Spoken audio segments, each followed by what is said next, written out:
Bring this meeting to order. Roll call, please. Member Hutnick?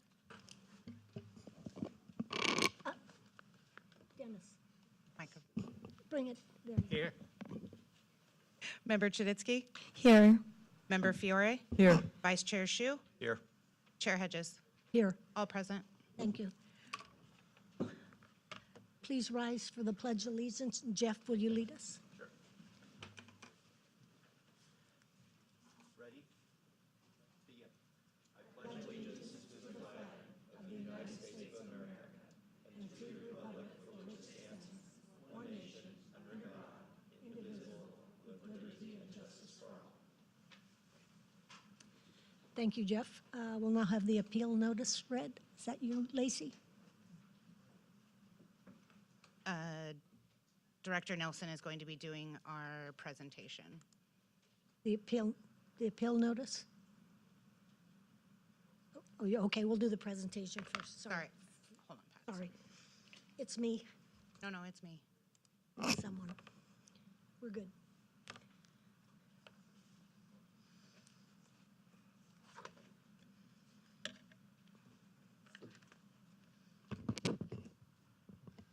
All right, we have our small plot agricultural irrigation meter process.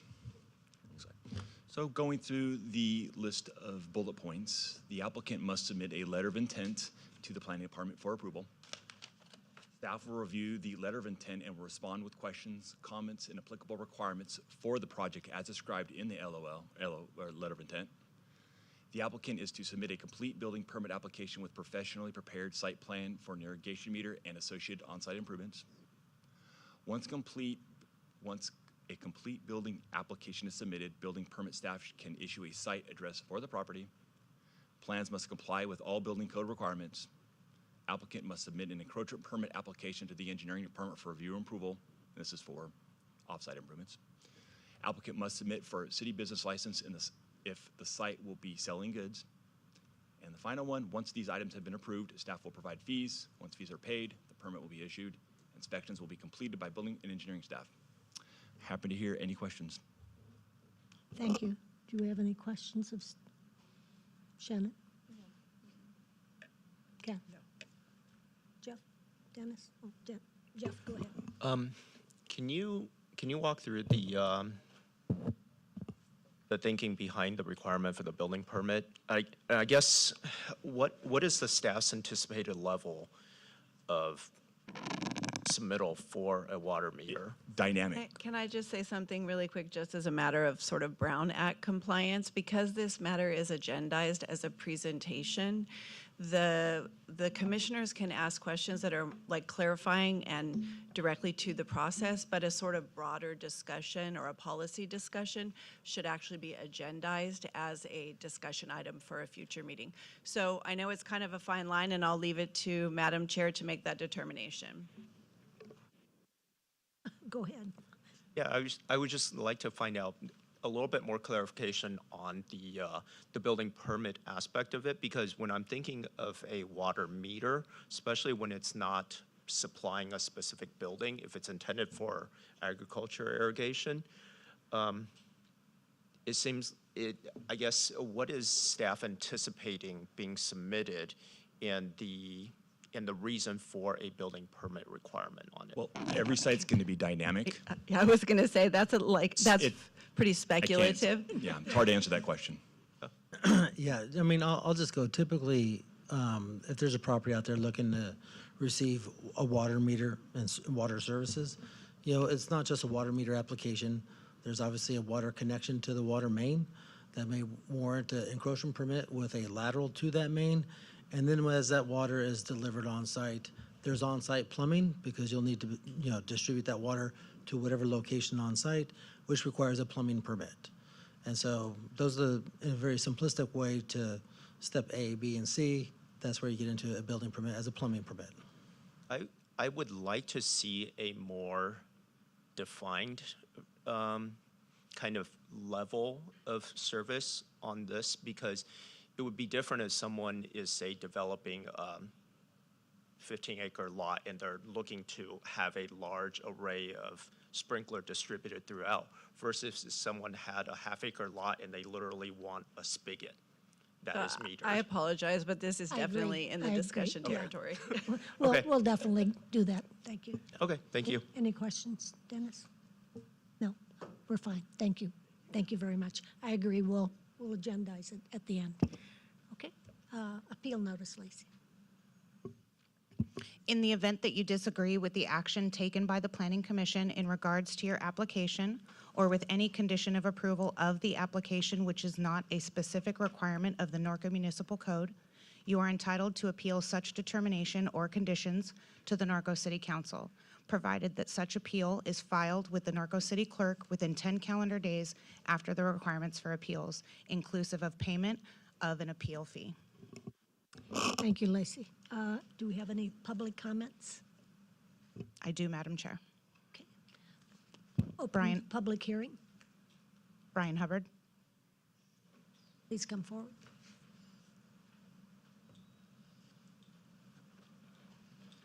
Good evening. Thank you for your time, Commissioners. So 9 months ago, I came to a meeting and was interested in helping out my son start a family farm. We moved here 18 years ago. We have a half an acre. We purchased in November an acre, almost 2 acres, and the goal was to farm it. So 9 months now, after the city has given us, I've got tons of email threads. I've wasted their time hours and hours and hours. I just saw this irrigation thing, and it's kind of like, it's kind of weird because in 2011, it was the City of Norco's general plan. Item number 1, the first item on it, which it says the goal, promote, maintain the city's small plot agricultural and animal keeping lifestyle. Here we are, years, we've got Patrick who started the EATS program, beautiful program, proactive. We have an opportunity because of the big lots for us to be able to provide a healthy food source for all the local people. And some of us have taken advantage of that opportunity. And now, years later, the city doesn't have, I guess, a way to get water to a property. Furthermore, the property, after talking to the neighbor, found out that it did have a water meter. The word abandonment has been used by the city, which, if you go to section 535 of the Public Water Code, says abandonment means that there will be no future water at that property. It means that the water, that maybe the property will become a street. It'll be something where there's no use of future water. In this case, it had a water meter. It's a beautiful 2-acre property. It should have never been abandoned.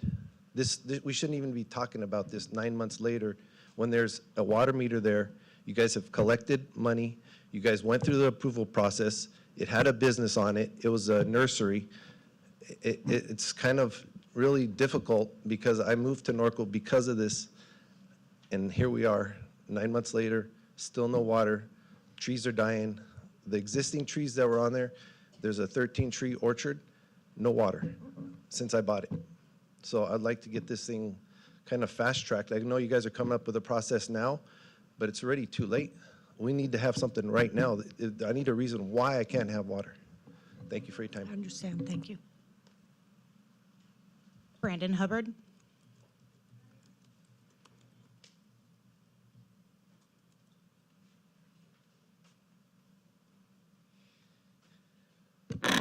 Good afternoon, everybody. So I'm Brandon. I'm the one who started the farm, I guess you could call. I grew up here in Norco. I went to Norco High, raised animals, done just about everything I could do to become a successful farmer, I guess, throughout my life. And now that I had the opportunity to finally scale that idea and become an actual farm that's able to produce for the community and, you know, allow people to learn and grow and understand the processes of, let's just say, egg production from a very grassroots level, keeping everything sustainable and clean. And then, you know, we get met with all these different, like the goalposts keep moving when we approach the city with these ideas, and we tried to work with them, and then all of a sudden now we're over here. Now all of a sudden we're getting told that we need a commercial trash enclosure on a residential property. So are you going to treat me as a commercial property and rezone the property, or are we going to go down the route of, okay, this is an agricultural use, which is intended and qualified for, and now you're going to make me adhere to a different standard? So the standard keeps changing depending on who we talk to at the city or what meeting we end up in or whoever we're in front of. It's nice to see that there's a process at least being outlined here, but like Jeff was pointing out, the process doesn't outline what are the exact requirements of it. And now we need a professional set of plans done. Well, that's a $6,000 job. I'm a farmer. I'm not here, a developer that's trying to build a multi-unit housing complex. I just want some water on there to water the trees and, be able to give water to the chickens and horses and whatever else I want to have on the property. Ultimately, eventually, I'd like to have a house on the property. I mean, it's a beautiful piece of property, and thered be no reason not to have a house there. But for now, I mean, this is what I can do, and this is what I'd love to do. And I'd like to make this, a long-term legacy that we can leave with Norco. So thank you for your time. Thank you. Bonnie Slager.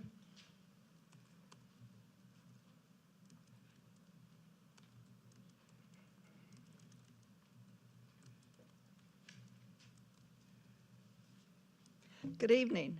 Have all of you heard about the 4th of July ride? I hope you have.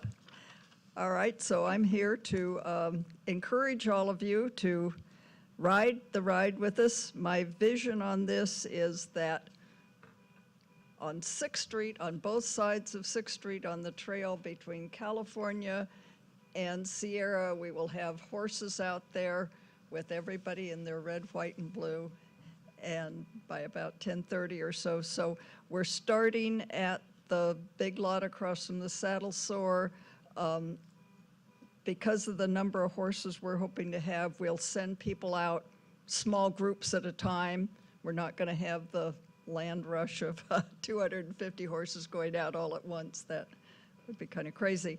So it'll take us, figure, between 10 and 10:30 to get everybody out. Plus we have to let people drive on 6th Street as well.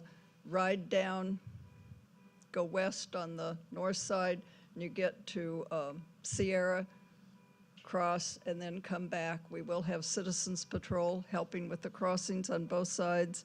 Go at your own pace, go with your friends, go in small groups, just get out there. And as I say, we're trying to get 250 horses to celebrate the 250th birthday. So I hope to see all of you there.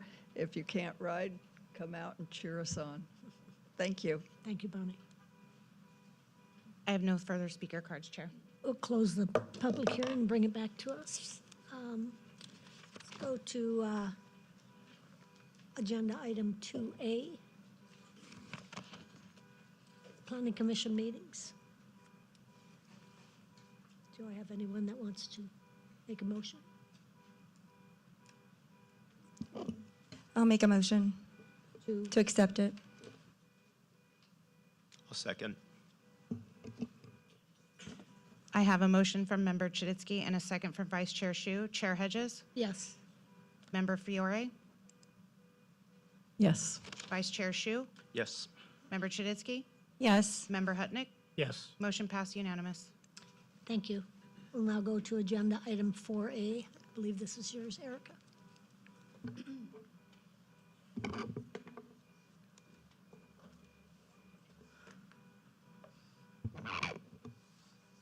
Okay. Good evening, Commissioners. Chair, it's nice to see all of you again. Item 4A is an accessory building use permit, 2026-02. This is a request to allow a 8,000 square foot arena cover at 4211 Valley View Avenue. This is located within the A120 zone. This is an aerial view of the lot. Excuse me, as you can see, it's a flag lot. It's over 3 acres in size.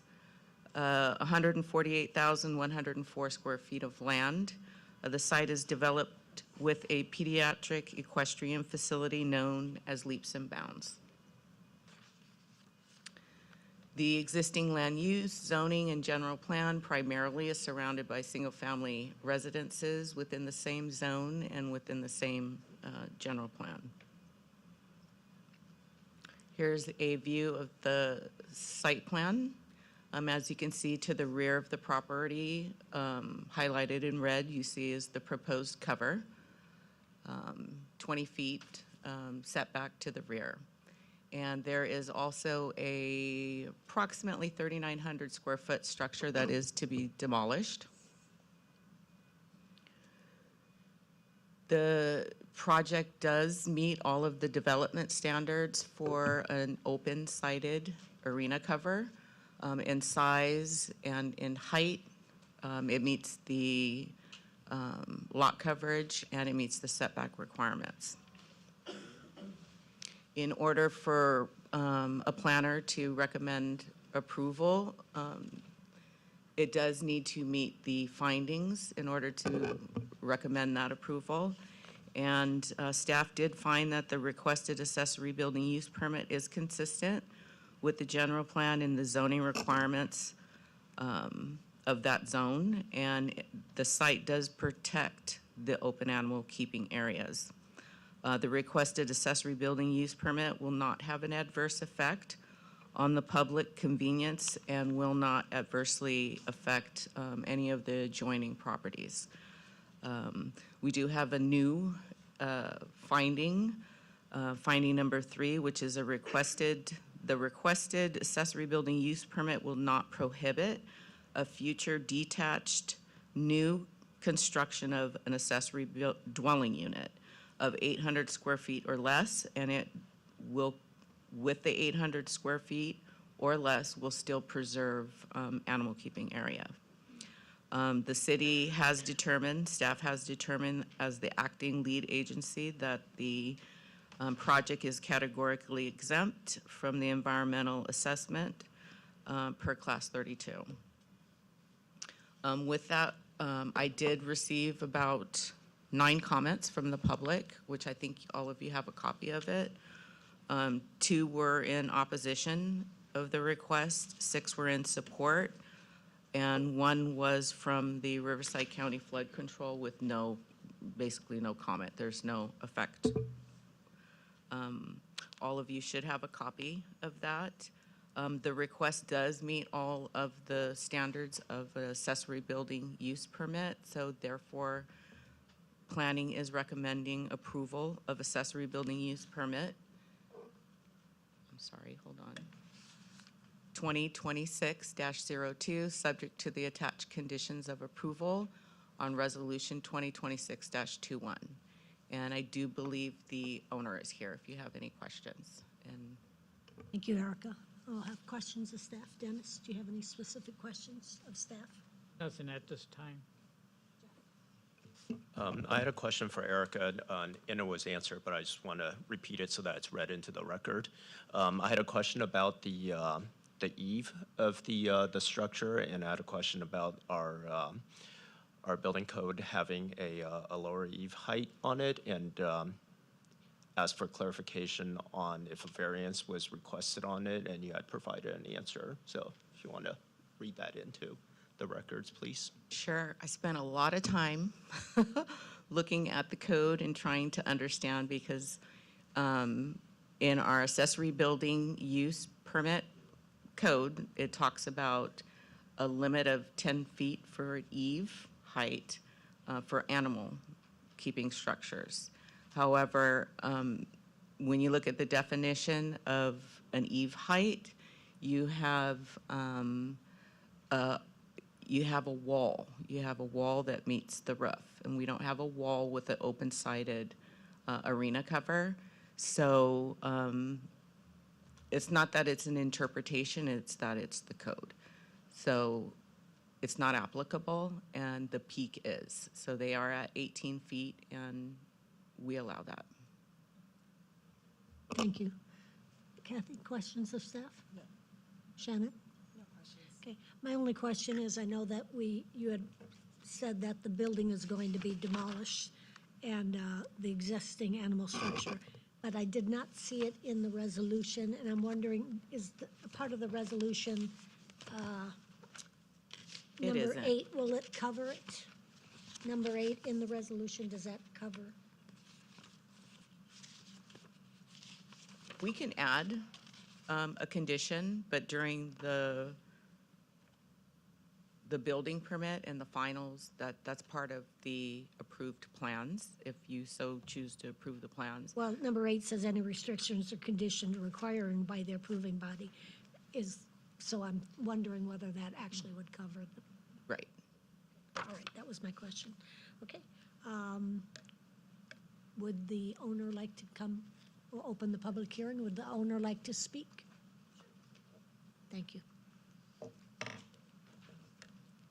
Hi there, I'm Cassandra Sanders-Hawley, the property owner. I think everything was covered in the thorough report, so I appreciate that and open it to any additional comments. Any questions for? I had a question because we've had a couple of letters about confetti and noise, et cetera. How are you addressing that for the neighbors? I would love for our neighbors to bring that to me directly. Obviously, if you've been to our property, you see how clean we keep it, how well maintained we keep it, and the trail out in front. If there was ever a problem with our trash blowing into the neighbor's yard, I would love to know about it, and I'd be happy to pick it up. Same thing with noise. I mean, do you? Twice a year, we have an event. It's over before 10 p.m. At my personal home in Norco, I think there's one every weekend. And neighbors talk about it, and so I'm always open to talk about it with my neighbors. How about the confetti that blows everywhere? I believe the photo that was submitted, there were 6 pieces, and a guest had brought that. And so, like I said, if our You don't normally do confetti? when we do it, it is environmentally safe. You rinse it off with a hose and it dissolves. So yes, we do, and we do it away from the neighbor's lot. We've never had a concern before. This year, a guest did bring it, and like I said, if the property owner had asked me, I'd be happy to go over and pick it up. Okay, all right. Thank you. Thank you. That's all. Thank you. Anything else? No, Thank you. that would be it. Thank you. I'm sure we have cards. I have no speaker cards. Okay. We'll close the public hearing, bring it back to us. Shannon, any discussion, ideas? No? Kathy? Jeff does. I know he does. No. Dennis? No. Okay, wow, all right. Would anyone like to make a motion? Yeah, just, everything that I've heard about the organization has been above board. So I would like to make a resolution to approve accessory building permit 2026-02, subject to the condition of approval in resolution 2026-21. Do I have a second? I'll second. I have a motion from Vice Chair Shu and a second from Member Chuditsky. Chair Hedges? Yes. All right. Member Fiore? Yes. Vice Chair Shu? Yes. Member Chuditsky? Yes. Member Hutnick? Motion passed unanimous. Please make sure that you guys are talking into your microphones, okay? A little louder, Dennis. Thank you. Yeah.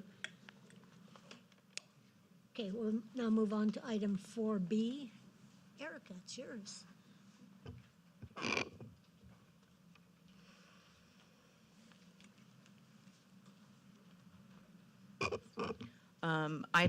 Agenda item 4B is an accessory building use permit 2025-03. This is a request to allow a 512 square foot barn at 3170 Shadow Canyon Circle. This site is actually in the agricultural estate zone, the AE zone. Here is a view, an aerial view of the site. Again, it's in the AE zone with the total lot area of 23,522 square feet of land.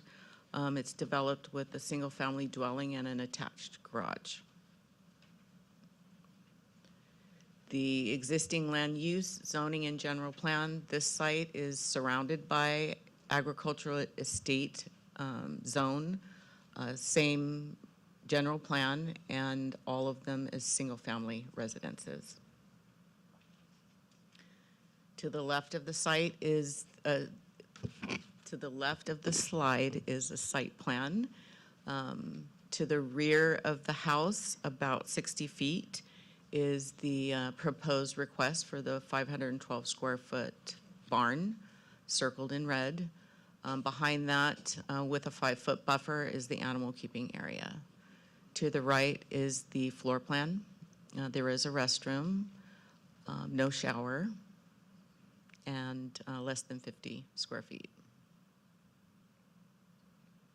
Here are the elevations with a eave height of 8 feet and a maximum peak height of 17 feet. The project does meet the development standards for an accessory building permit as far as size is concerned, height, lot coverage, and setback requirements. Again, planners do need to meet the findings or the justifications for the request, and staff believes that the request does meet the findings.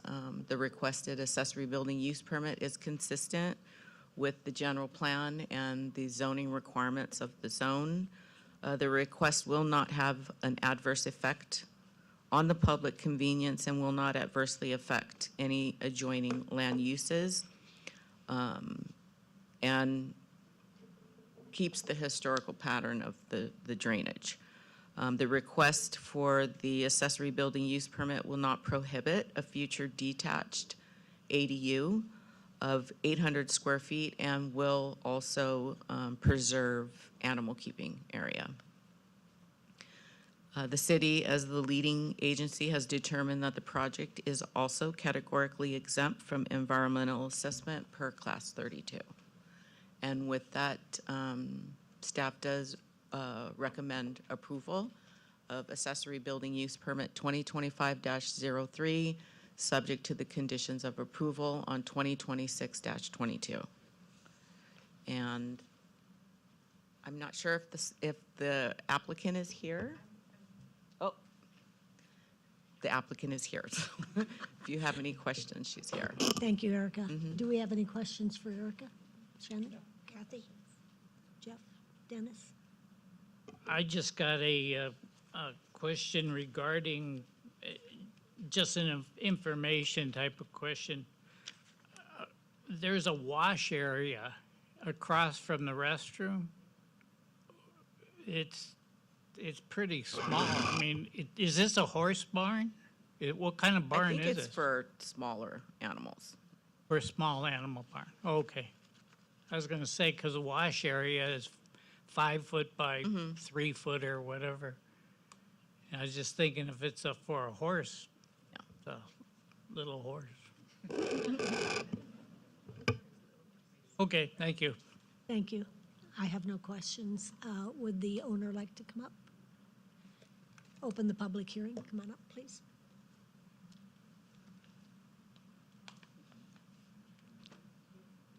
Hello, good afternoon. Hello. I'm new at this, I don't know. Anyone have any questions for her? I actually do. Oh, no, I wondered what kind of animals are you going to keep in there? Just small animals. I'm new in Norco and I have a lot of property and I thought I'd like to put a barn. Everybody has a barn and it's just empty. My lot is empty and I thought, a little barn would be Well, nice. I love the little barn. It looks exactly like a miniature barn, so maybe you could have miniature horses in it. I could have miniature horses, a little pig, some There you go. chickens. Did you draw that? Did you put the package together yourself or did someone help you? No, Someone helped her yes. for No a long time. sarcasm. Yeah.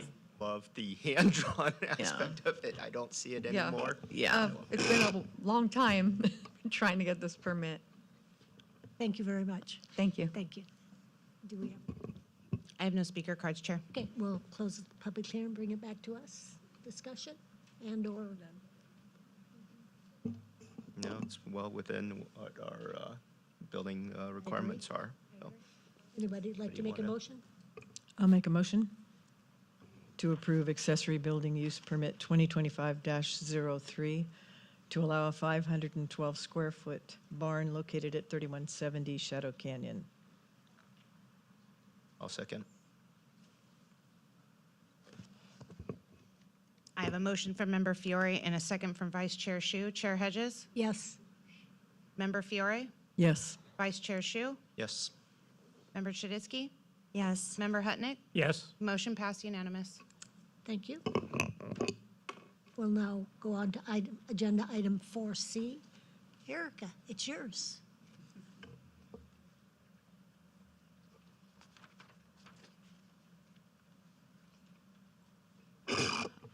Agenda item 4C is the annual review of accessory building regulations, Norco Municipal Code 18.68.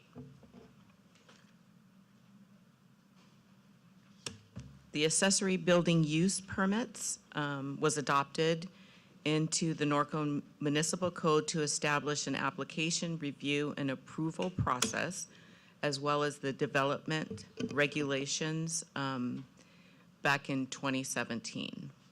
This is for residentially zoned properties. In those regulations, it's a requirement for staff to come back to the Planning Commission for an annual review. This is what this is. This is for you to evaluate any issues that have come up throughout the year and whether or not any amendments are necessary. For 2025, these are the approved accessory building use permits by the Planning Commission. There are 10 of them, and 5 of them are for the large building, accessory building permits. And then we have 4 of these are in the other category, less than 864 square feet. And then we have 1 that's for animal keeping shelter. So the last big change that we had that Planning Commission requested us to do was the reduction of the large vehicle garage from if you can remember, it was 1,000 square feet up to the 18-foot peak. At a lower elevation, we were allowed to add an additional 400 square feet for an additional accessory structure. That was reduced down to 1,000 square feet, and then the width was limited to 16 feet. And we also did an addition of a third finding that planners had to meet in order to make the justification for this type of permit. That has been added. The reduction to the large vehicle has been done. And that happened, I believe, December of 2025. So some of the concerns that have come up with the accessory building use permit is the reduction in the size of the large vehicle parking garage, but more specifically, for an example for you, is the restriction to the width of being 16 feet. Another thing is the eave height, and I did find a struggle with one of my cases that was in front of Planning Commission this time. A lot of residents find that animal keeping structures, this is the whole purpose of the city, is animal keeping, and the limitation to that 10-foot eave, it could be restrictive to them. And then the over 240 square feet has to come to the planning department. So people that come in for, for an example, a 300 square foot patio, find it difficult to understand coming to the planning department to get approval on a patio, and paying the $4,136 to do so, prior to building and safety.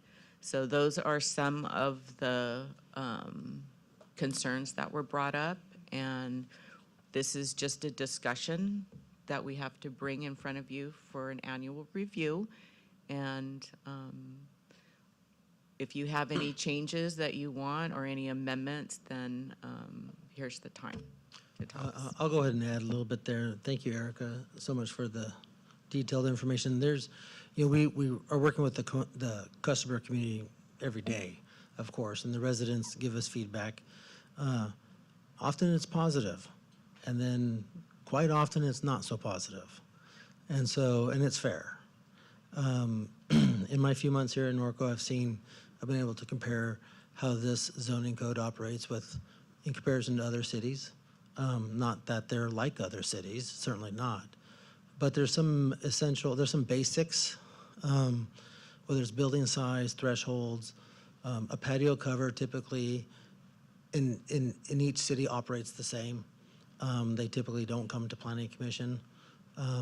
In Norco it does if it is of a certain size. That triggers a couple things for a person.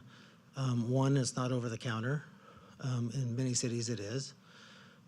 Two, it's not a $300 or $500 permit application. It's a $4,000 permit application.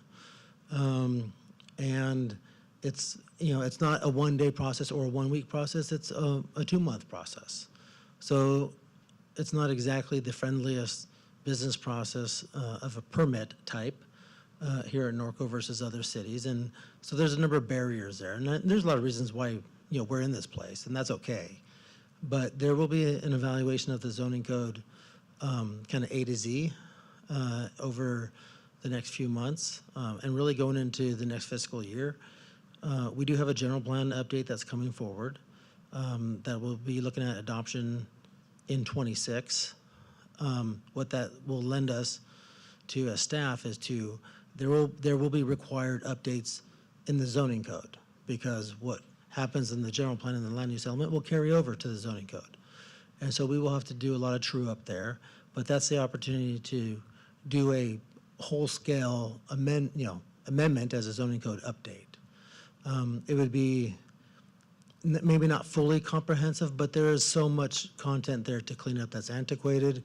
There's legal updates that need to take place, and then just overall building standards that just don't jive anymore, like what Erica's talking about in terms of 10-foot thresholds. But there are projects here in the city. Almost every project is coming to the Planning Commission today. It's certainly not like that in all other cities. There is a discretionary approval that is at an administrative level, and that can be a threshold of a square footage.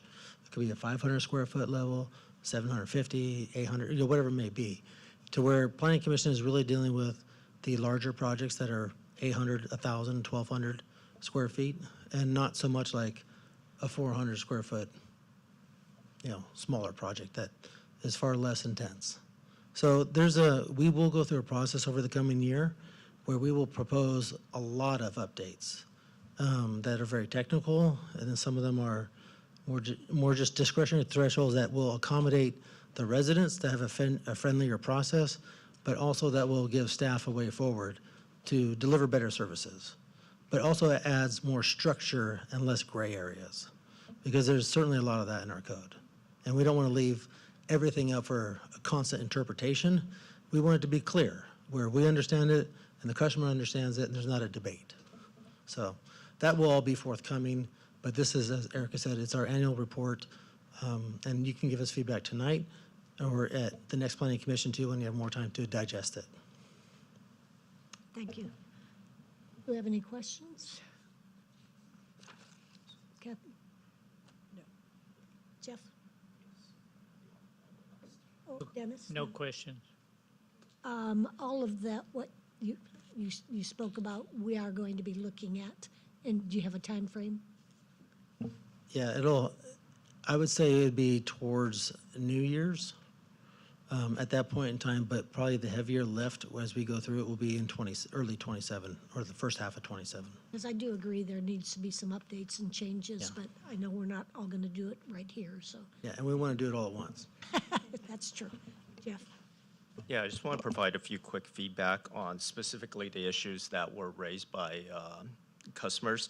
In terms of the 1,000 plus 400, I was one of the people that was really pushing for this reduction, and more what I was pushing for was clarity, because the way that the original language was put in there, it was 1,000 square foot, and then the people who were more savvy to it knew that they could add the 400 square foot to it. And so basically, we had everybody coming in 1,400 square feet. And what I was pushing for was, if we are going to say 1,400 square feet, then let's say 1,400 square feet. Let's not have a language that says 1,000 plus 400.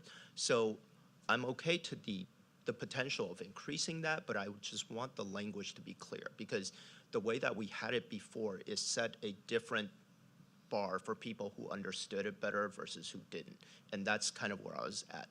In terms of the 16-foot width, I think that was more of a recommendation that we had, because I don't have a big RV. I don't know what exactly is an appropriate dimension, so maybe that's something that could be presented. But I don't think at least I didn't have any specific umbrage against No, increasing. I think those are great points, and the width of the RV is an important one, because, people will park, as you see here, you'll see a lot of units being built for vehicles, right? Less for animals. That's just the nature of where things are going. But as an RV owner, or whatever boat trailer, things that they may have, 16 feet doesn't afford them a lot of workaround space. And so it's difficult to have, the tool chest over here and so forth, and have some elbow room with that. So it's pretty confined, because some people want it purely for a shade structure, and that's all they need. But some people want to have a little more so they can do a little more. And so there's not a lot of flexibility in how it's written right now. In terms of the 240 square feet, I view it more as a way for us to have a mechanism to keep Norco being oriented toward agriculture and animal keeping. And this is before my time, but I've seen parts of it, and I've heard from people who have discussed this, is that before we had this, we had kind of this Wild West where everybody was putting in toy hall, or basically storages for their toys, and it bloomed up everywhere, and this was kind of a way to address that. And this is before you showed up, but I had this plan that I presented to Lisette as a joke of 8 240 square foot structures plus canopies and the entire thing was over 5,000 square feet that required no permit. And I was gonna have a compound in my backyard. And it's that type of thing, so I would need to see a good reason to move away from that personally, just so that you understand that when we do get to a point of discussing it, that I'm coming from the perspective of it's a tool for us to help keep the community the way that we are hoping to keep it. And I understand about the patio, and maybe there's something that we can add in for that, if it's attached to the building and then under a certain percentage or something like that. But you guys can kind of. Yeah, it's our job to come up with options that are versatile, but also allows us to manage the growth of structures on a property.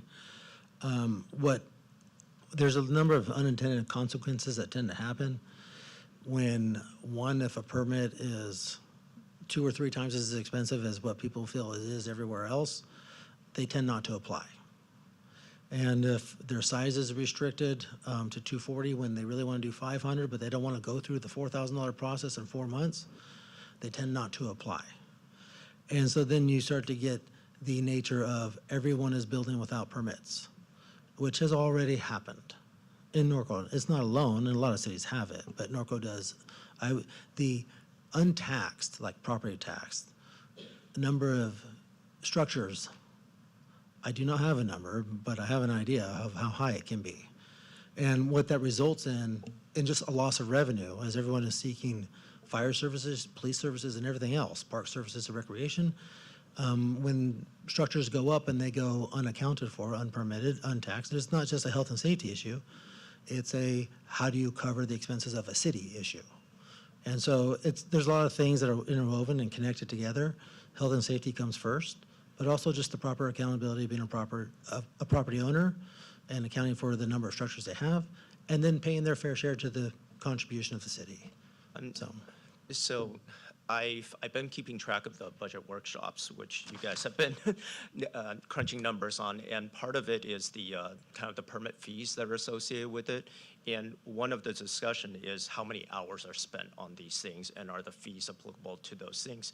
And I'm just wondering, when you're talking about if the fees exceed what the applicants are kind of anticipating, they're pulling back. And I guess I'm leaving it to you to potentially come up with alternatives if it doesn't come, if a, say a patio doesn't need to come to the full planning commission, then there's a reduction in number of hours. Sure. And is there something that we do of like, if it's within the scope, maybe it only needs to be reviewed by 2 people or something like that. So I would leave it to you to. yeah, that definitely coincides. There's a fee or there's a permit type that may no longer be necessary, so thereby, the cost will go down in accordance with that permit type not being applied.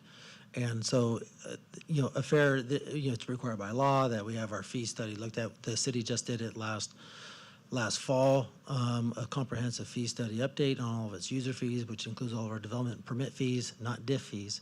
Those are different, but we did that, and there's time studies, which is what you're referring to. There's a time study for every permit type that's accounted for every building permit technician, every planner, every engineering tech, every plan examiner, and so forth and so on, to execute the full transaction of a permit, the life of a permit. And so those costs are captured in all of those studies, which was recently done for Norco. So Norco's in very good shape right now in that respect. And right now, what we're looking at is a DIF, a development impact fee update, and that's what we're going through right now as well.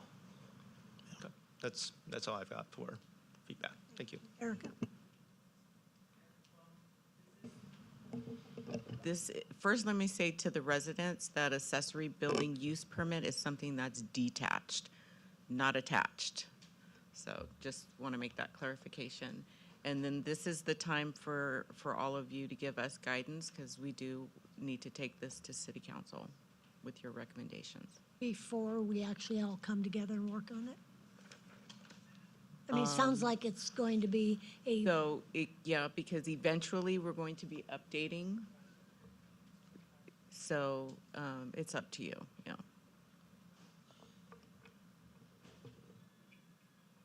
Do you need me to formalize any of that, or are you okay with the discussion that we had? I think the discussion is good, and this really is kind of like a receive and Right. send it along to city Right, council. exactly. Go ahead. So in that case, then we're not going to have our own separate discussion, is that correct? We can have our own discussion, Okay. but There is only one item I wanted to bring up Please, go for ahead. discussion. Yes. Okay, and it applies to all 3 types of structures. It is item 1E in the ordinance in all cases, and it refers to the size of the restroom, should a restroom be requested for an accessory building. It's come up many times in discussions. The size, the comment is always made and the condition always voiced that no shower is permitted, and that's understood. But I found in my years in code enforcement that while the initial applicant complied with that, the next owner added the shower. And of course, that's a simple thing with the plumbing right there. And it's because if you look at a couple that are on these diagrams now, there's that extra piece of space that's more than enough for a shower. So I'm just wondering, why we don't limit the square footage to actually accommodate a vanity and a toilet, and not enough room to be able to do that. I'm not saying that the applicant is, intentionally saying no shower, and then, the day after the permit clears, they add one. I'm not saying that, but we saw that a lot. And so, and I just think it would be better to just make it clear that, and I measured my own bathroom, and 30 feet was enough, more than enough. But I'm sure there's another professional that would call that I think that's maybe closer. great to put But in. I think we need to look at that and just take the, take the unclarity out of it. If we're going to say 50 and no shower, or we're going to say no shower, then why do we allow enough room for it to be in there? Okay, what do you need from us now? We're good? We just need to, what do you need from us? Yeah, it doesn't need to get approved, it's Right. going to be sent to It's council. just under discussion. You have everything. Thank you. Right, we'll go on to agenda item 5A. Madam Chair, inasmuch as this was my case when I was a code enforcement officer, I need to recuse myself.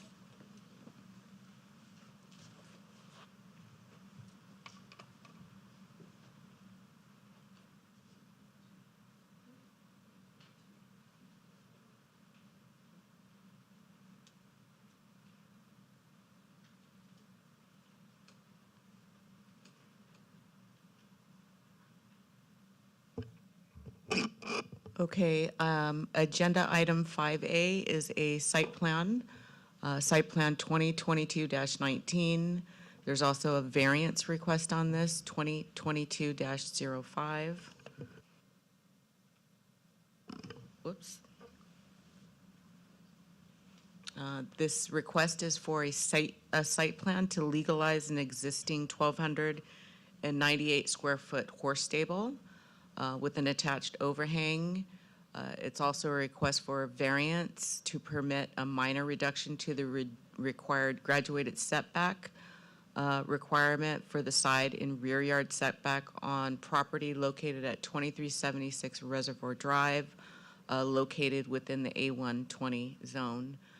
There is an active code case on the subject property in regards to the existing stables. This is the first step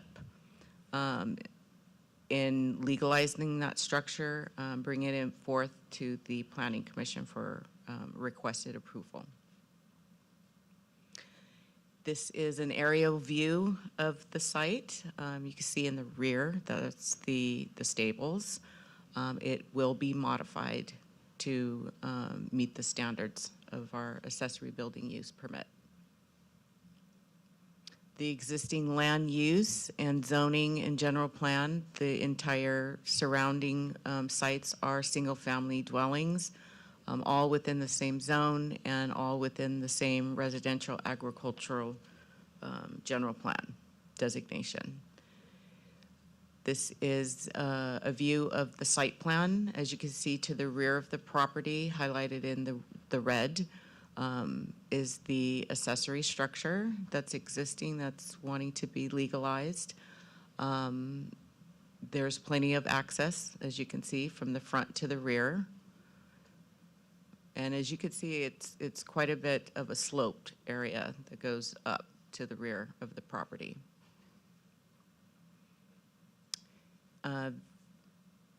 Highlighted in the red, that is the part that's going to be demolished in order to have the applicant meet the development standards.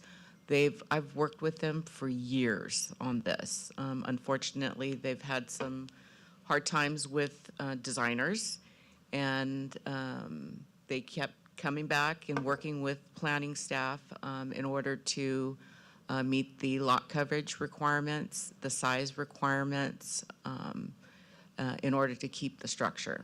So here's a picture of the existing structure, and there's the demo plan. Here are the elevations. It's got a peak height of 10 feet 3 inches, eve height of 8 feet 11 inches. And the applicant, as mentioned, they're doing a lot of modification to the site, the structure. And with those modifications, they will meet the development standards with the size, the height. They will be below the 40% lot coverage requirement, and they do not meet the setbacks. There's a minor setback requirement that they need a variance for, and part of this case is the request for the variance. So the findings that planners do need to meet in order to recommend approval is that the requested accessory building use permit is consistent, again, with the general plan and the zoning requirements, and that there is adequate open animal keeping area on the lot. The requested accessory building use permit will not have an adverse effect on the public convenience and will not adversely affect adjoining land uses, including runoff and drainage impacts. Again, there is a variance that's requested for the reduced setback area and has been submitted as part of this proposed project. As far as the CEQA requirements, staff has determined that it's categorically exempt from assessment per Class 32.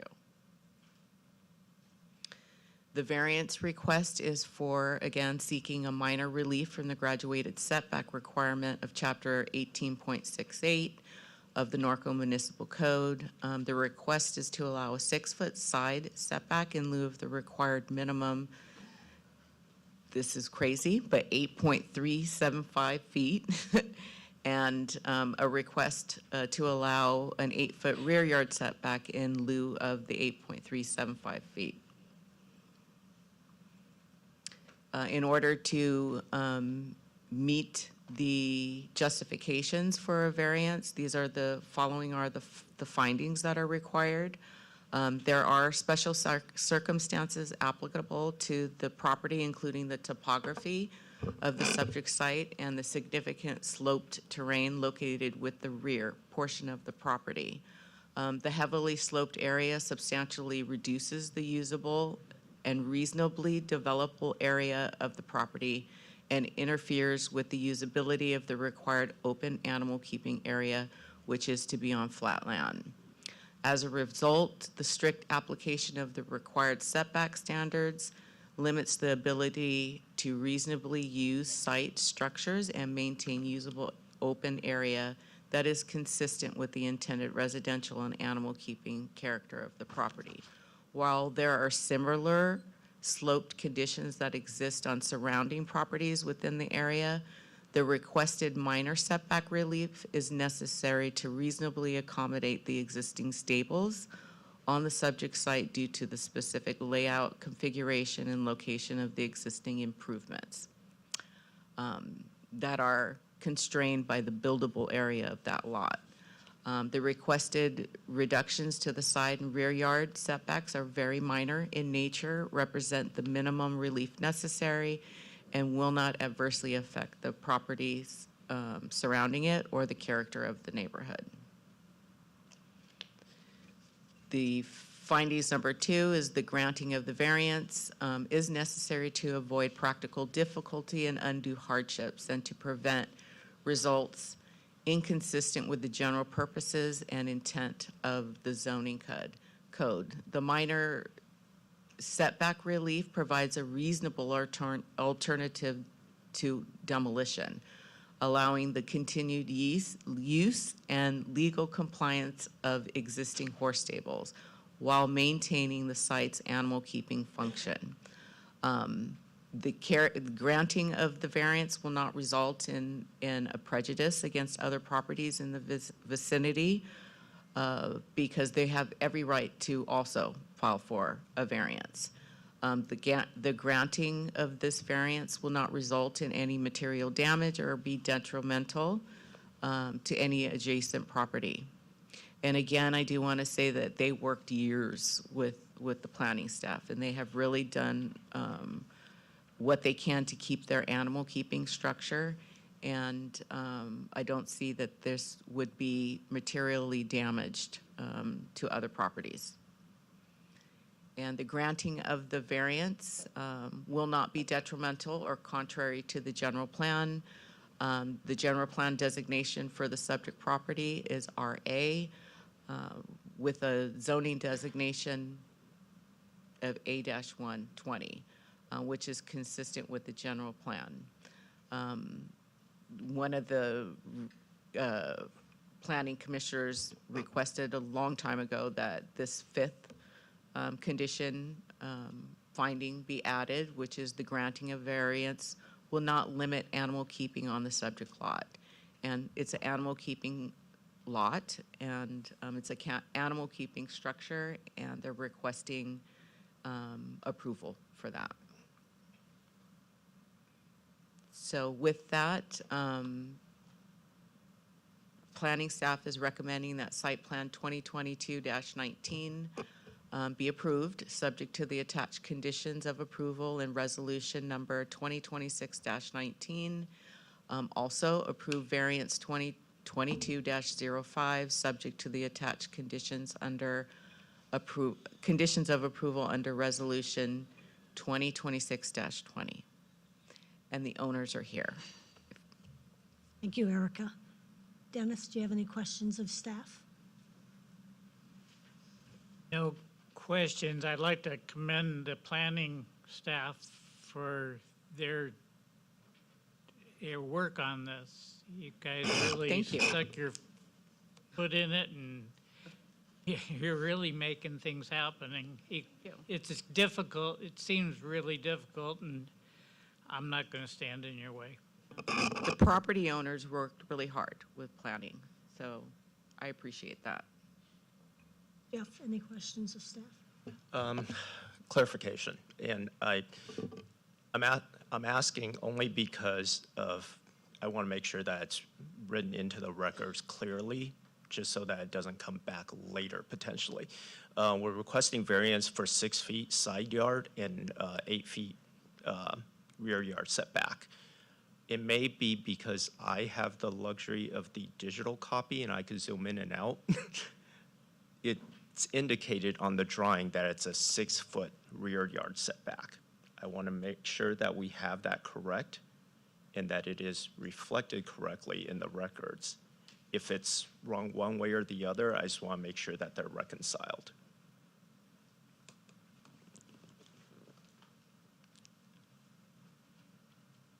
Give me a minute. Take your time.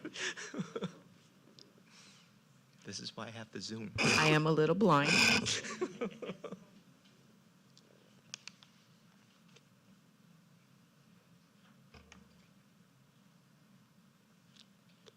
To be clear, I'm not contesting the 8 feet. I just want to make sure that it is consistent. Can you read that?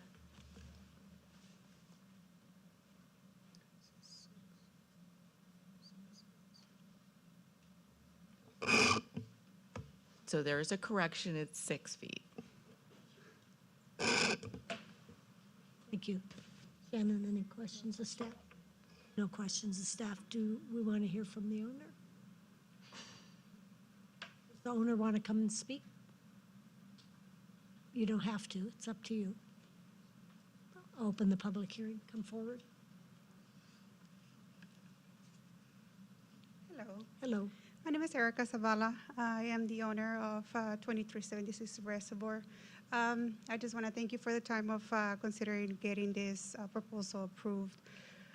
As Erica mentioned before, we had a very difficult time with planning. We had 4 people that ripped us off, and unfortunately, we were not able to get these plans as we needed, as they were required. And I just want to see all this to be finalized as, you know, the years have passed, and we would like to just get this finalized for once and all. Anyone have any questions? Thank you for your time. Thank you. Do we have any? I have no speaker cards, Chair. Close the public hearing, bring it back to us, discussion, and/or anyone want to make a motion? Well, a few things. So I have no issues with the 6-foot setback because I think everything is okay on it. But I do want to bring a discussion item to us. I understand the 200, what is it, per animal unit, 255 square feet of cover, 225. I understand the reason for that, and part of it is that we want to size our cover to the animal units. But in this specific case, with the existing corral already that has the specific layout. We know that it is congruent with the animal units in there. It just seems by enforcing the limit and we're cutting off a portion of the canopy that is providing shade for the horses, seems kind of contrary to what we're stand for here. Well, I agree. In fact, that was a big question I had too. It's like, I would you be- tie your horse there, you want some shade. It's standing I there. would be okay with the northern part at the wash, maybe removing that portion, but the portion that is kind of covering the front of it, I agree. I don't see a good reason to cut that off just to conform with this. And especially since they are already coming in here with a variance, I would like to roll that into the variance. I agree with you. How do you feel, Dennis? Agree. I agree with that. Let's work with it a lot better than what we're doing now. Instead of going by the book, let's look at the project on a whole and see what we really need. I just don't want to set any type of precedent for everybody else coming in. Yes, Erica? That's interesting.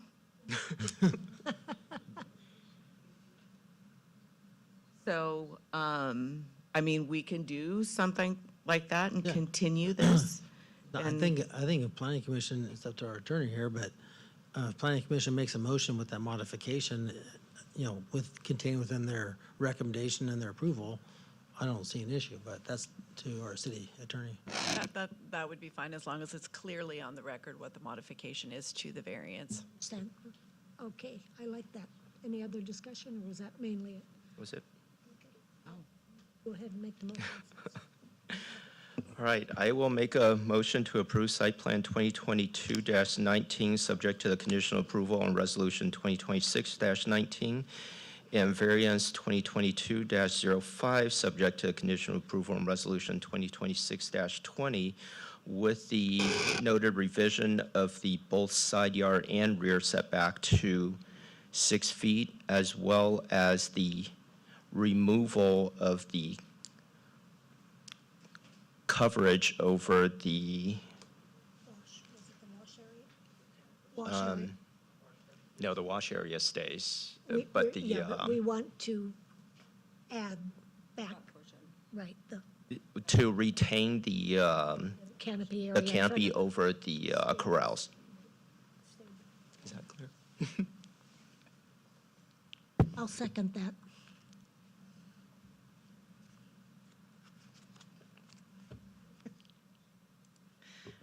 Okay. Come on, Lacey, you can do it. I have a motion from Vice Chair Shu and a second from Member Hedges with the added condition, the added changes to the 6-foot setback and retaining the canopies over the corrals. Chair Hedges? Yes. Vice Chair Shu?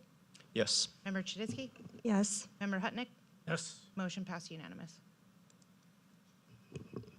Okay, we'll go on to agenda item 5B. Can we get Kath? Come on, Kathy. Yeah, that was on my mind. It's like, why are we doing that? I know.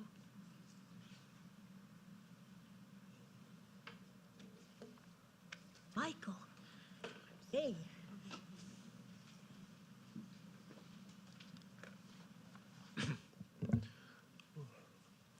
Good evening, Honorable Chair and Commissioners. I'm here to present Conditional Use Permit 2025-05. This is a request to allow 7 additional animal units for a total of 12 at 4291 Woodward Avenue within the A120 zone. This is the zoning. It is surrounded by A120 on all sides. A note about the staff report did not have the correct street name in the,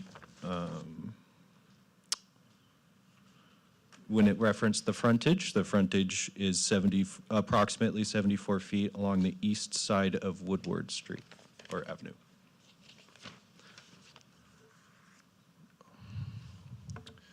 This is the aerial. of the property. As you can see, the existing land use is a single-family residence surrounded by other single-family residences, all contained within the agricultural low density or A120 zone.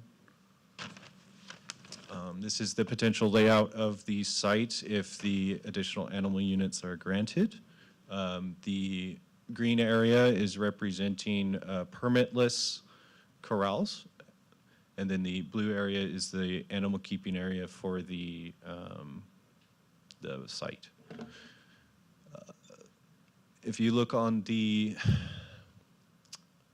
low side near the green area, that is a workshop structure that is going to be permitted as a TAC structure if the permit is approved. And then the building above, next to the green, is proposed to be removed. The Animal Services has submitted a report of Exhibit E that recommends approval of additional 7 animal units for a total of 12 for the property. There are currently no active code enforcement cases on the property. The owner has asserted that they will be living on the property once they are able to bring their horses, and the animal units have been approved. They do not currently live on the property. There is a tenant in the house and ADU. The ADU as well is currently in the legalization process with Building and Safety. So the findings that are required for a conditional use permit, the requested conditional use permit will not adversely affect the general plan or the public convenience or general welfare of persons residing or working in the neighborhood thereof. The requested use will not adversely affect the adjoining land uses and the growth and development of the area in which it is located. The size and shape of the site is adequate to allow the proposed use. The traffic generated by the proposed use will not impose an undue burden on the streets and highways in the area. This item is exempt from environmental assessment pursuant to CEQA section 15332, class 32 infill development projects. And staff recommendation is to approve conditional use permit 2025-05, subject to attached conditions of approval on resolution 2026-18. And any questions? Thank you, Michael. Questions, Shannon, of staff? Is the tax shed going to be permitted? Have they already applied for a permit for that or get it legalized? No, they have not. This is that would be something that they would need to decide on. If the permit is granted, they would want to permit it as a tax structure, but I did not ask what they would do if the conditional use permit was not granted. The applicant is also here to answer questions. Thank you. Kathy, questions of staff? I know you spoke, Michael, to some of the structures on the property as to their unpermitted status and what the result will be. Are all other structures on the property covered with a building permit? So let's see. So there's the house, the ADU is currently being legalized. Both of those structures next to the proposed animal corrals are not permitted. And then there's a small structure above the pool. That is not a permitted structure, but that was constructed circa 1960. So I was unable to find permits for it. I believe that is currently a pool restroom. That is also not permitted as far as I could tell, but that would not require any sort of planning entitlement.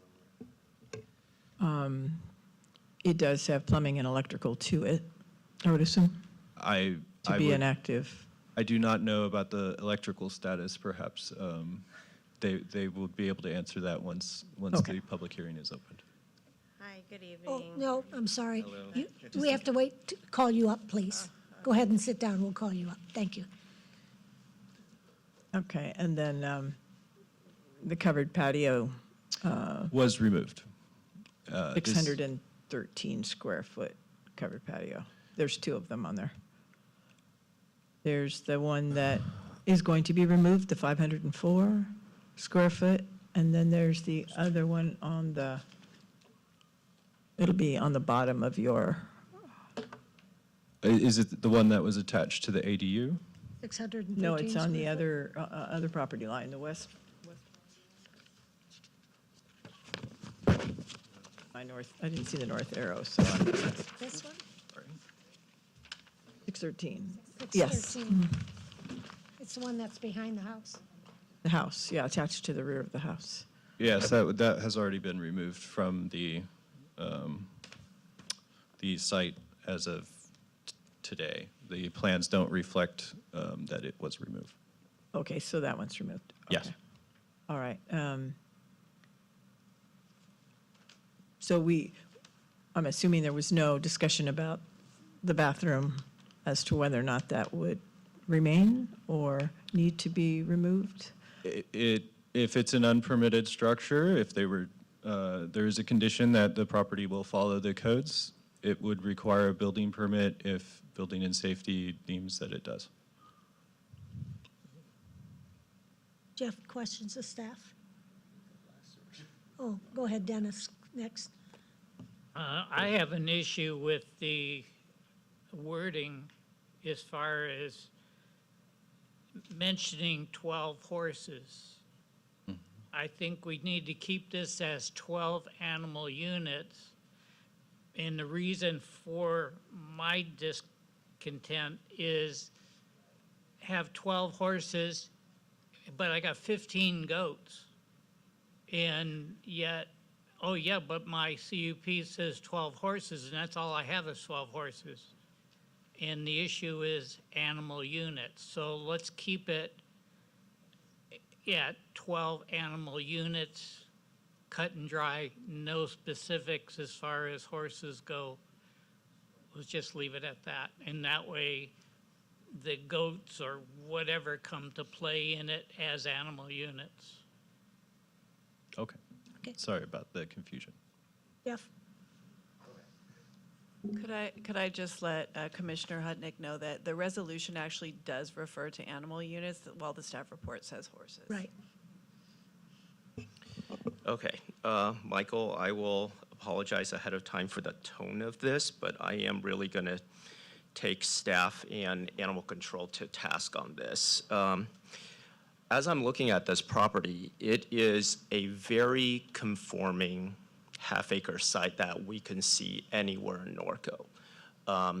Not only that, this is probably more built out than a lot of Norco, where it has an ADU, it has a pool. So it already has slightly less room than what your standard half-acre lot would be. My concern is if we somehow permit this without any special circumstances that is indicating the need, it opens the door to allow every half-acre lot in Norco for 12 animal units. And that comes to my specific question on finding number 3 or C, depending on where you're looking at it, in terms of having sufficient space to support the 12 animal units. Now, on the plan, it's showing the blue area as the animal keeping area, but that animal keeping area is based on 5 animal units. If you adjust it to 12 animal units, the required animal keeping area is significantly bigger. Not only that, but the amount of coverage you would be granted under our code for 12 animal units is also significantly bigger. Aside from that, when we've had other applicants come before us requesting additional units, especially in that regard, a lot of times what we're dealing with is when you have 12 animal units, we'll stick to animal units, there's significant waste that is also being produced, and we are asking for specific location for the manure bins so that we know that it can be picked up in a timely manner, that the site is being kept for both the applicant as well as their neighbors for the cleanliness of it.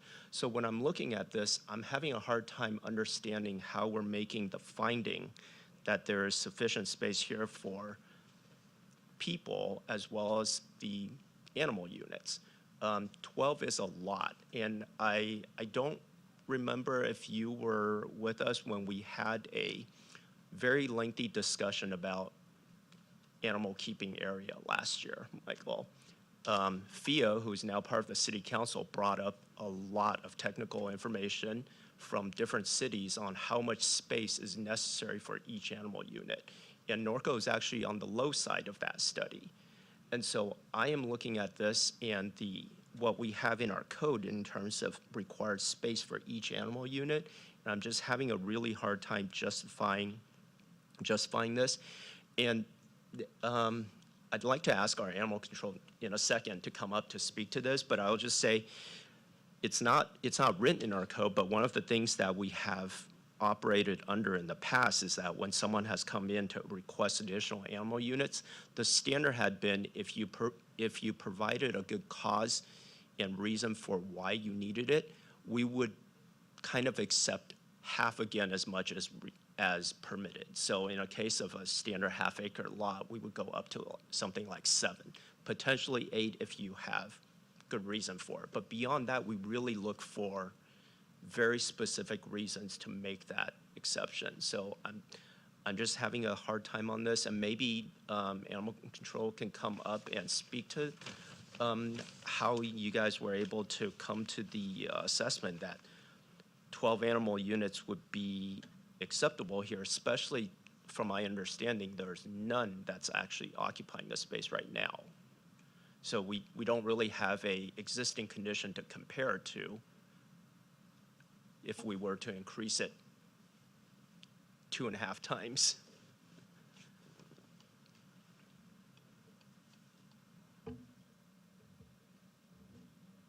Good afternoon. Hello, sorry, this is kind of trial by fire. I don't think we've met. If We you have want to make not, an no. introduction. I'm Donald Davis. It's new Animal Control Superintendent for the City of Norco. It's nice to meet all of you. So obviously, we just went off the space of the property, so the square footage, and then the general amount of animal units that would be allowed and would be acceptable and seemed approachable as well. Obviously, we went off a historical context as well. I spoke to my predecessor in regards to this specific case. They did mention the prior requirement that you had mentioned as well, going about half or so. But there was no specific justification for that. They just said that kind of was the rule that he followed.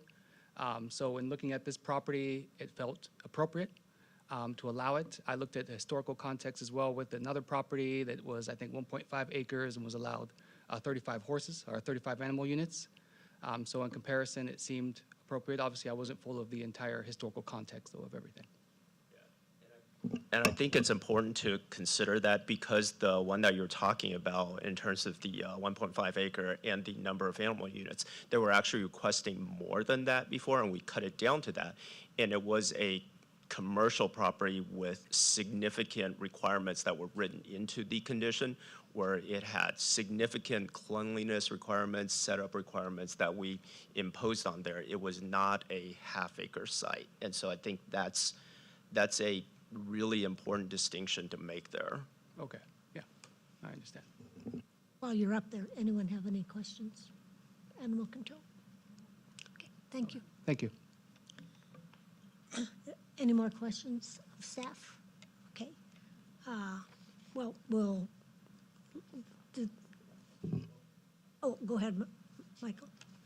I did forget to mention, they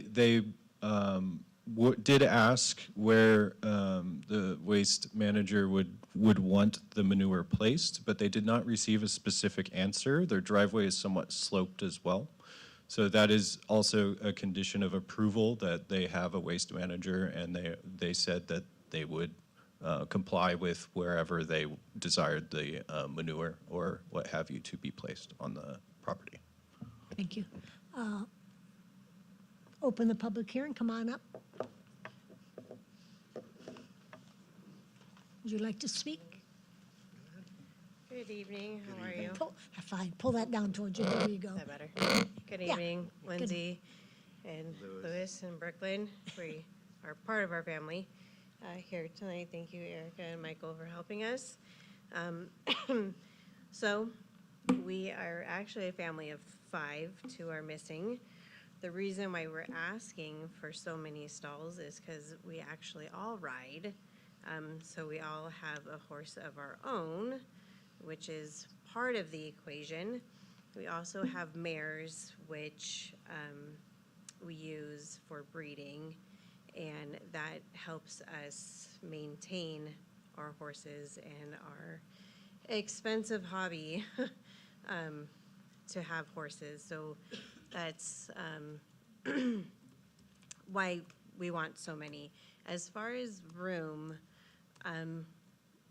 our horses are like family. We treat them probably better than we treat ourselves as far as having adequate space and living. And we thought out this very diligently as far as designing it to where they would have more than enough space.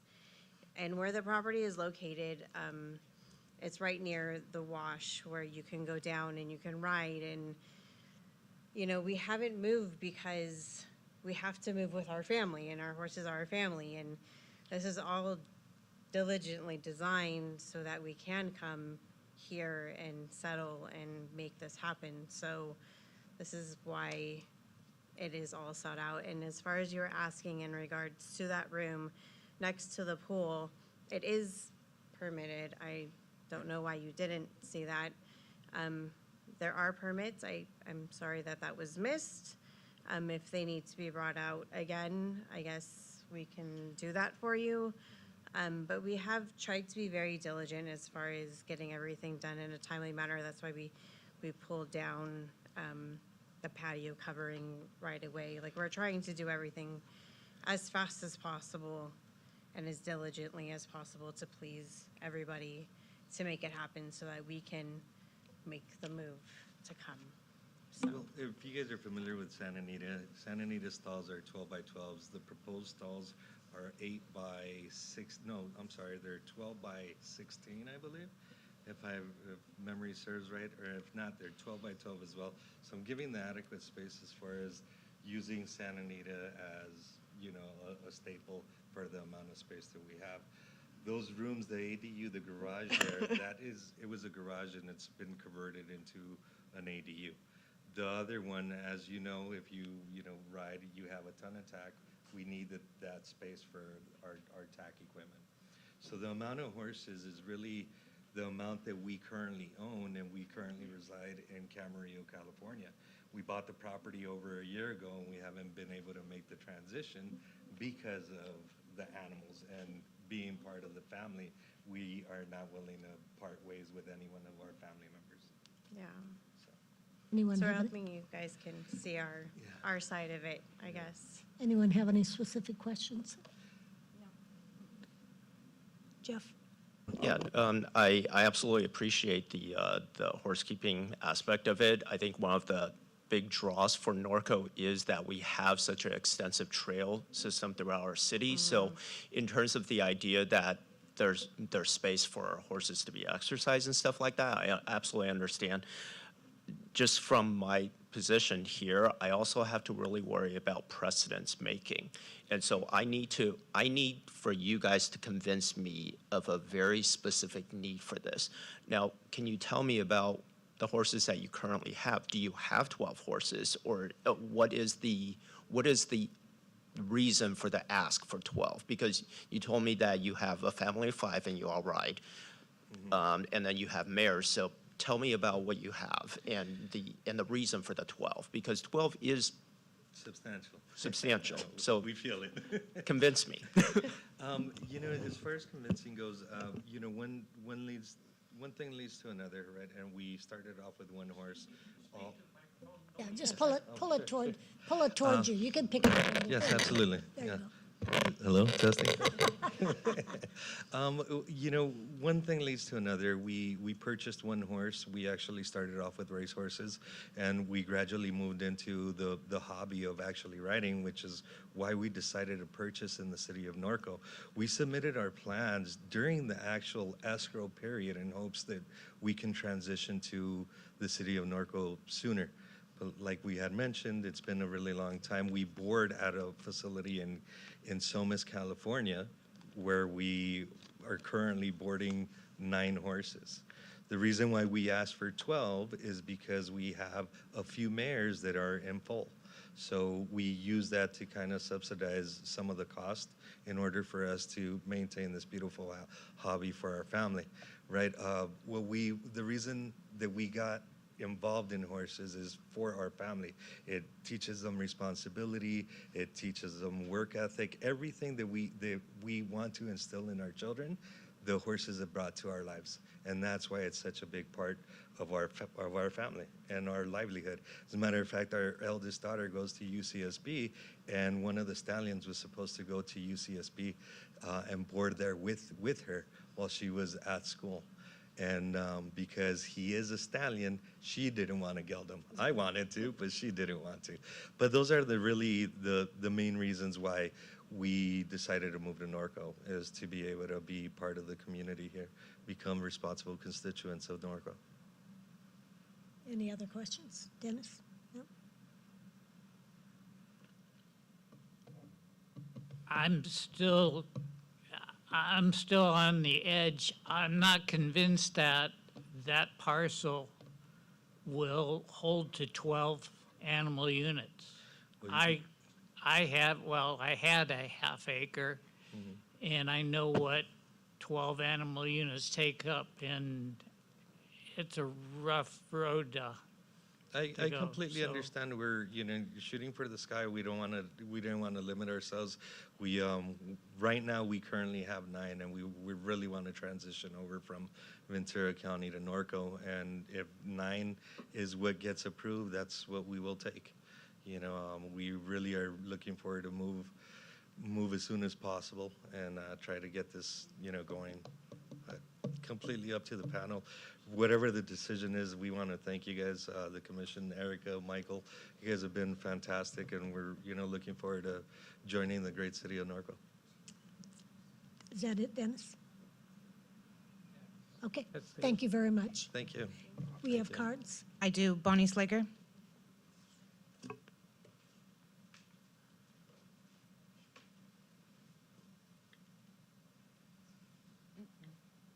Hi again. I all for people having horses, and particularly since this property doesn't, it's nice that somebody wants to put horses on the property. That being said, I do want to see what's best for the horses. And more than double the amount that is allowed is a lot. For those of you who've never had 12 horses, I've had as many as 13. Jeff, they're like potato chips. You can't just have one. Okay. Down to 8 now. All right, for 12 horses, you're talking about 55 bales of hay a month, which needs to be stored. Manure dumpster pickup twice a week, and it's a really full dumpster. Obviously, you need tack area. And you need to pick up a lot of manure. I can't tell from the drawing the size of the stalls they're suggesting around there, and I can't see the green part. I couldn't determine the size of the area for each horse. I was wondering about that. It just, I'm familiar with that street. I'm familiar with having a half acre, and it just seems like it's not the best choice for the horses, but I'm really glad to have people want to have horses here.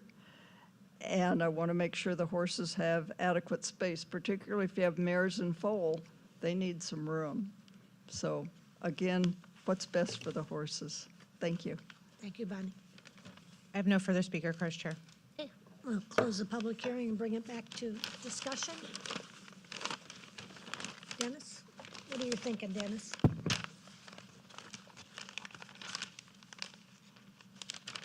I'm just gonna reserve my comments for now. Well, we're just discussing with each other. You can comment all you want. Just between us. Nobody's here. I can't go for it. I'm sorry, I can't see 12 animal units on a half acre of property. And I can't see what is, as was brought up, what's best for the animals, but also what's best for the people. I mean, the parcel's too small to support what we want to do. And I think I'm a little bit on the side of, okay, we could expand a little, but we're not expanding a little, we're blowing this thing out of proportion. So I just can't wrap my head around it. So I'm sorry, but that's just the way I feel. Jeff? Okay, so before I heard from the applicant, in looking at the numbers and everything, I was pretty much a hard no.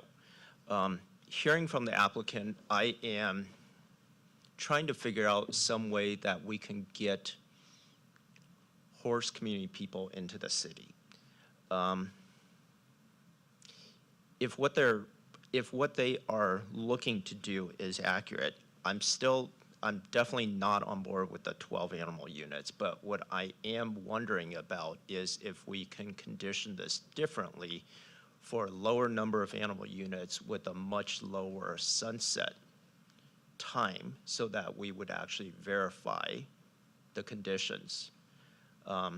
So that's kind of where I'm sitting right now for discussion. Yeah.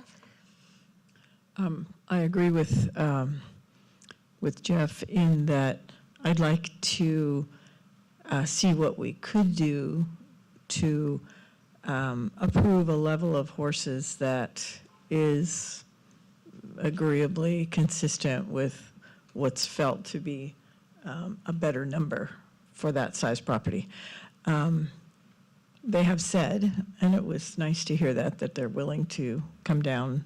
It didn't take them long to, want to meet in the middle, and I think that's good. I can't personally attest to what the right number is. We have to rely on animal control to a point, and we also look at comprehensively how the property is laid out. There's a lot of structure on the property, and that I think is part of our concern is that if there was nothing else there and no excuse me, no additional structures, it would be certainly easier to do that. But I believe that I like the idea of a review, and I don't know where that fits in right now. How do we calendar that? So right now, the sunset clause is written into it right now, but That's what? 5 years is too long for me at Yeah, this that's a point. long period of time. Yeah, and I don't think that's beneficial. I think you're right. I think a shorter sunset would be fine. I'm inclined to want to say that we give them that opportunity to prove that 9 works, and that shorter sunset would be the proof, and that should that be determined later that there is a problem with 9, and it can be justified, then that gives us a window with that condition to be able to come back and review it again. Shannon, what are you thinking? I think the property's overbuilt. There's not enough space to have more than 5. That's my personal opinion on it. I have animals, I have horses. I know how much space they need. I know how much manure. I know the manure storage, it's going to be a problem. The flies it's going to bring. It's just, if it wasn't so outbuilt and there was more open space, it'd be one thing. But there's just not enough space to facilitate an additional amount of horses on that property. So I agree totally. I'm so happy you want to come here and bring horses here. That I'm really happy about. I just think the property just doesn't warrant more than 5 horses. Again, it is pretty built out. There's not a lot of room left. And like Bonnie said, you start adding up all the hay storage and manure. We have to think about the animals. And again, we're thinking, setting a precedent. 5 horses are for a half an acre. We start saying 9 or 12 or 8. Everybody is going to be coming in wanting more horses, or at least more animal units. And I too had horses. I don't have any more, but I had goats, pig, dogs. I have a half acre. I can't imagine more than 5 horses on my half acre with other animals that you can have. So I'm really, I'm sorry, but I'm really feeling that expanding it at all is not appropriate for us to do, because it does set a precedent of other people wanting to expand it for a variety of reasons. So this is going to be a little weird coming from me because usually I'm the naysayer. But I'm just looking ahead on if we do make a motion to deny it, their avenue is to appeal it to council if they were to do that. I'm just wondering about if we make a request to staff with requests for updates where we continue the item, it gives an opportunity to come back with a lower number and some ways to address it. Is that something that we would consider, or is it something that seems kind of out of scope at this point? I think it's out of scope. I think if the council wants to agree with more horse units, then if that's appealed, then that's their decision. That really, at this time, I think we're, go ahead, Dennis. I think even 9 is far-fetched. 9 animal units is up there for a half acre that's built out. They're minis. It's too many. And that's all there is to it. If we were talking 6, okay, that's a fine line And or it wasn't whatever. built out. I mean, you're literally, it's 13.2 just on the driveway. We don't even have a 15-foot driveway. Yeah, the access is small. Yeah. Madam Chair, if I may. I think that, all the points out here are excellent. They're right on point. Concerns are super valid. I think one thing I may encourage in terms of our process would be, I kind of like the idea of a continuance. It gives the property owner an opportunity to come back with a better plan. Maybe that plan includes demolition of a building, creating more space, more turnout space. It could be that 9 could be 7 stalls, I don't know. But if we give them an opportunity to work with staff, there could be a better design before just taking one action and pushing it to council. That's with my 2 cents. Yeah, part of the reason why I proposed that is because if we continue it,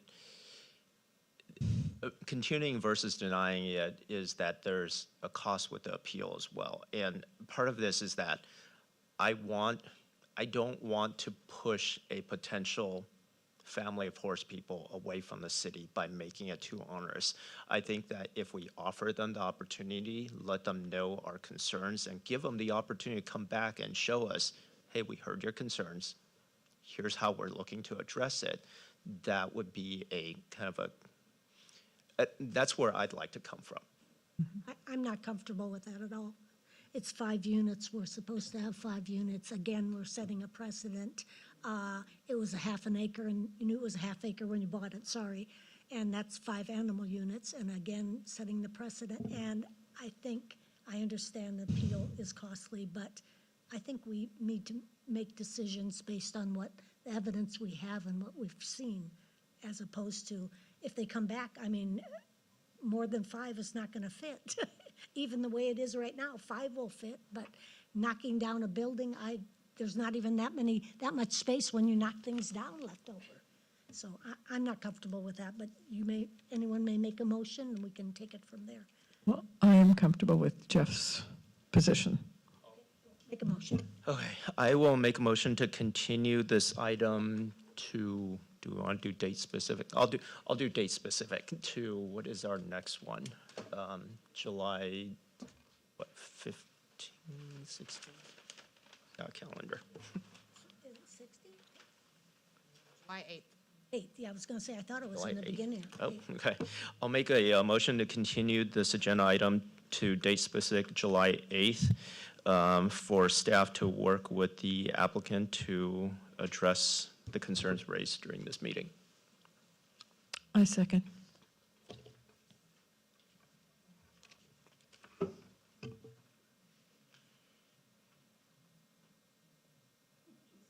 Slow. Chair Hedges? No. Member Fiore? Yes. Vice Chair Shu? Yes. Member Chuditsky? No. Member Hutnick? Yes. Motion passed. All right, cool. Okay, we'll move on to agenda item 5C. That's me again. Oh, hi, yes. Okay. So this is for variance 2026-01. This request is for variance to allow a 11-foot, 8-inch rear setback in lieu of the required minimum 60-foot rear yard setback per chapter 18.13, section 18.13, 16C. The variance is requested to allow an addition of 324 square feet to the rear of an existing house located at 2835 2nd Street. So this is the aerial of the property. Since this is a top-down view, it is difficult to assess the sloped front of that property. The project site is a A140 zone, along with most of the surrounding, except for the east single-family dwelling, which is actually in the A120. So this is the proposed plans. The proposed animal keeping is in red towards the back. The proposed expansion is that gray shaded area. That green area is the fairly sloped area that is a unique property of the location. It goes about 14 feet over 88 feet. This is the elevations of the proposed expansion. It does meet the development standards for all other setbacks, rear aside. So the findings required for a variance, there are special characteristics attached to the subject property which do not generally apply to other properties in the area. The configuration of characteristics are special in the parcel in that the parcel does not comply with the required rear yard setback. The subject property has a depth of about 185 feet, but the dwelling exists with only a 41-foot rear yard setback to the historic placement of the building. Property configured with a more modern layout with the house near the front of the property would enjoy significantly more freedom with regards to the dwelling expansions. The topography of the property is also unique, with a large portion of the lot, approximately 8,800 square feet, is about 15% average grade and mostly unsuitable for building structures. The granting of the variance is necessary to avoid practical difficulty, undue hardship, or results inconsistent with the general purpose of the zoning code. The variance for relief from the rear yard setback is necessary due to the non-conforming construction causing practical difficulties for the property owner. The current setback of 60 foot encompasses a large portion of the house as existing and would impede most attempts to expand the building or the dwelling. Further, the house is unable to be expanded forward due to the existing grading conditions. The granting of the variance would not result in material damage or prejudice to other properties in the vicinity, nor be detrimental to public health, safety, or welfare. It would not give them a special privilege, as any other owners within that zone would have the right to apply for a variance if conditions warrant. The granting of the variance would not result in material damage and the detrimental impact, as the properties described, one-story single-family dwelling is a desirable use. It would not be detrimental to public health, safety, or welfare, as the applicant would be required to obtain permits for all construction. The granting of the variance will not be detrimental or contrary to the general plan. The general plan designation is RA with a zoning designation of A140, which is consistent with the general plan. It preserves the animal keeping, an equestrian lifestyle in the A140 zone. The variance of the reduced rear yard setback is not contrary to the objectives of the general plan, and it does not impact, inhibit, or interfere with the ability to keep up to 4 animal units on the property. The granting of the variance will not limit animal keeping on the subject lot. The requested variance does not limit the ability to keep animal units, as previously stated. I would add that this is also exempt from secret review under Class 1 existing facilities. So the staff's recommendation is to approve variance 2026-01, subject to the attached conditions of approval on resolution 2026-17. And any questions? Michael? Shannon? No? Kathy? Any questions of staff? Dennis? The house was built before we had anything to do with setbacks or whatever, is that correct? Like, was it 1963 the house was built?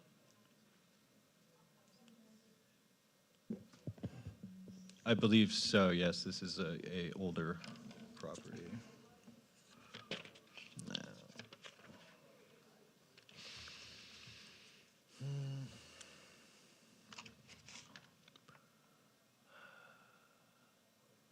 I don't believe I have the date of construction on hand. Well, where I'm going with this is that the homeowner's kind of stuck. I mean, they put the house where they put the house, and that's all there is to it. And you're it's a give and take thing about expanding the structure or whatever. The rear setback the setbacks is put in place far after the house was there. So my whole point in this is that we gotta kind of look at it from the standpoint of what we're dealing with, and it is what it is. You know, you can't apply a different scenario that came in place afterwards and hold them to it when the house was put there at this point.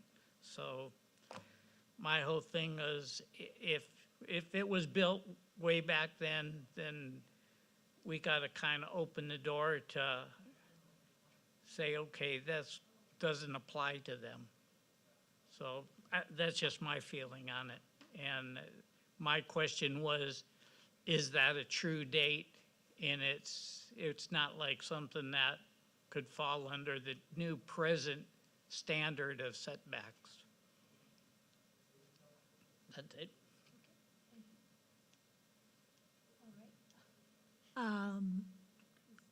Owner here? Yes. You want to come up and speak? Would you like to speak? Open the public hearing. Hi, I'm Sharon Ackerley, Monaco. The house was built in 1964. 64. Yeah. And I want to add on to the master bedroom and master bathroom, just 10 feet. And I've lived there for 49 years, and I just want a bigger master. It is very small. Any questions? Thank you for your Thank you. consideration. Thank you. I do have a public speaker. Terry Baker?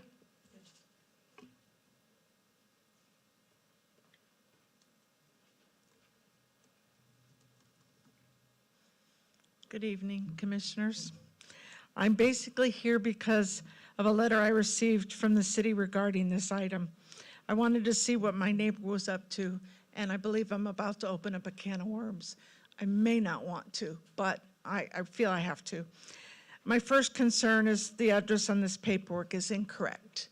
The address is reading 2835 2nd Street when the actual property is at 1530 Temescal. And the paperwork on the actual agenda does have the correct address. It's just this addendum that's not correct. My second concern is the property lines drawn on the article that we are looking at are not correct. They are too cut and dry, yet my fencing and my property line that was surveyed when I had the fence put in showed that it went on a curve, that it went on a curve. And the information here is showing it going straight on, which leads to believe that the retaining wall that she currently has there that recently was built is now encroaching on my property line.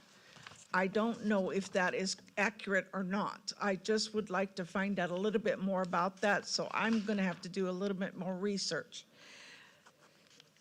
My third concern is that although she may be entitled to have a bigger master bedroom, as I would as well want a bigger master bedroom, because my house was built in 1957. However, I'm concerned as to what the additional building, where she's at, and what it's going to mean to the erosion that is on the property. As he's mentioned, it is on quite some of a hill, and her property lies just above my property, and there's already been a 67% in my guesstimations erosion now, where a lot of granite is now showing. A lot of the chain link fence that was put in has now got all those concrete bases exposed because of the erosion. And she's also had a major dead tree fall over onto our fence, which she did a great job in having that corrected, I must add there. My fourth concern is, again, I don't know if she got a retaining permit building permit for building the retaining wall or not, but again, I'm questioning the encroachability upon the property line. And I'm just concerned to how this property is, this building is going to affect the erosion on my property as well. Thank you. Thank you, Terry. I have no further speaker cards. Okay, we'll close the public hearing and bring it back. Discussion? Dennis, no? Any discussion? Shannon? No. Kathy?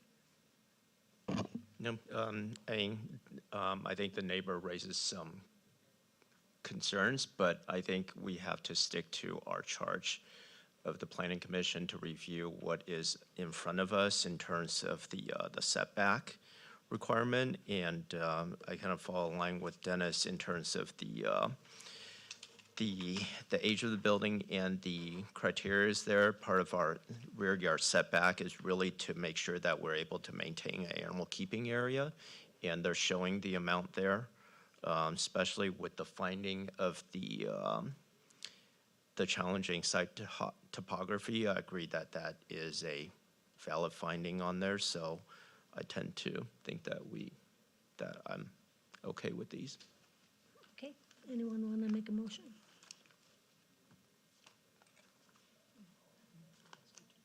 Go for it. I'll make the motion to approve variance 2026-01, subject to the attached conditions of approval on resolution 2026-17. I'll second. I have a motion from Member Chuditsky and a second from Vice Chair Shu. Chair Hedges? Yes. Commission Member Fiore? Yes. Vice Chair Shu? Yes. Commission Member Chuditsky? Yes. Sorry.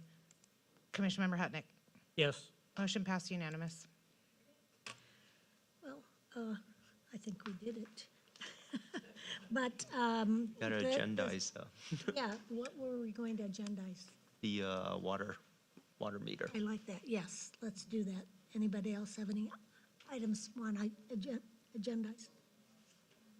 I just have a question. Is this a time for a question, or do I have to say, I want to agendize it? Can I have a question? When we receive objections to a particular item on the agenda, I don't know of any requirement that those objections are only those who were noticed for that particular item, a CUP, for example, or